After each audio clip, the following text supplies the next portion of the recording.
Back to news. దేశాన్ని అన్ని రంగాల్లో అభివృద్ధి చేస్తున్న ఘనత మోదీ సర్కార్దేనన్నారు మెదక్ బీజేపీ అభ్యర్థి రఘునందన్ రావు. మరోసారి బీజేపీని బలపరిచేందుకు ప్రజలు సిద్ధంగా ఉన్నారన్నారు.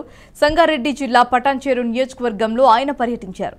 మార్నింగ్ వాకర్స్ అసోసియేషన్ సభ్యులను కలిసి వారితో ముచ్చటించారు. అనంతరం పటాన్చెరు వ్యవసాయ మార్కెట్ సముదాయంలో చిరు వ్యాపారస్తులను కలిసి వారితో మాట్లాడారు.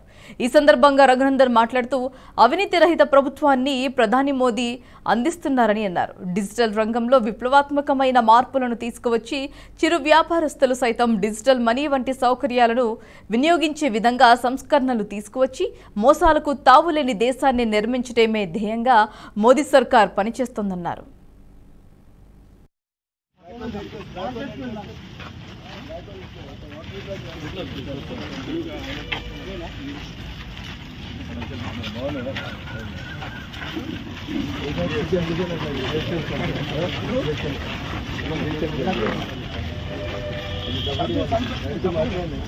ఏడు దశాబ్దాల్లో చిరు వ్యాపారులకు కూడా ఎలాంటి అసౌకర్యం కలగకుండా నగదు రహిత లావాదేవీల కోసం దేశం డిజిటల్ ఇండియా వైపు పరిగెడుతుంది అని చెప్పడానికి సాక్ష్యం.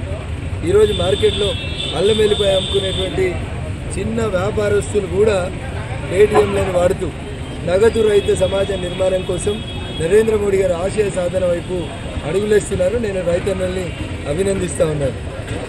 ఈ కుల వామతం అని ఏది తేడా లేకుండా అందరూ కూడా ఈ దేశ ప్రధానిగా నరేంద్ర మోడీ గారు ఏం చెప్పినా ఈ దేశ భవిష్యత్తు కోసం చెప్తారని విశ్వసించి ఆ దిశగా ముందుకు పోతూ ఉన్నారు.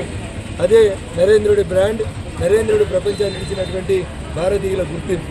కాబట్టి మోడీ గారు ఒకసారి చెప్తే గ్యారంటీగా జరుగుతుంది. ఈసారి మూడోసారి నరేంద్ర మోడీ గారి నాయకత్వంలో గ్యారంటీగా 400 ఎంపీలను గెలిపించి పంపిస్తామని ప్రజలందరూ కూడా చెప్తా ఉన్నారు. ఈరోజు పటాన్చెరు వ్యవసాయ మార్కెట్ పరిధి లోపల ఉన్న చిన్న సన్నకారు రైతుల్ని కలిసిన సందర్భంగా ఒకసారి నరేంద్ర మోడీ గారి నాయకత్వంలో గ్యారంటీగా 400 ఎంపీలను గెలిపించి పంపిస్తామని ప్రజలందరూ కూడా చెప్తా ఉన్నారు.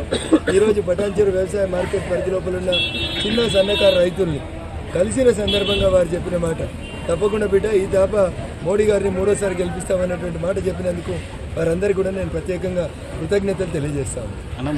జింజర్ అద్రక్ కొనుక్కుందని చూసిరు కదా, ఆయన వేస్తా అని చెప్పిండా ఏ అని చెప్పిండా అనేది మీరు వినండి. అట్లా భారతీయ జనతా పార్టీ సబ్కా సాత్, సబ్కా వికాస్, సబ్కా విశ్వాస్ అనేటువంటి నినాదంతో ముందుకు పోతా ఉంది.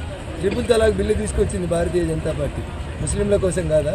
ఎందుకు ముస్లింలు మాకు వ్యతిరేకమైన ముద్ర ఎందుకు వేస్తారు? ముస్లింలు భారతీయులు కాదా? ఈ దేశంలో ఉండలేరా? కాబట్టి మీడియా కూడా అట్లాంటి పొరపొచ్చాలు తీసుకురాకండి. సబ్కా సాత్, సబ్కా వికాస్ అనేటువంటి నినాదంతో మా ముస్లిం సోదరులు కూడా మాతో పాటు కలిసి ముందుకు సాగి ఈ దేశ అభివృద్ధిలో భాగస్వాములు కావాలని కోరుకుంటా ఉన్నాం.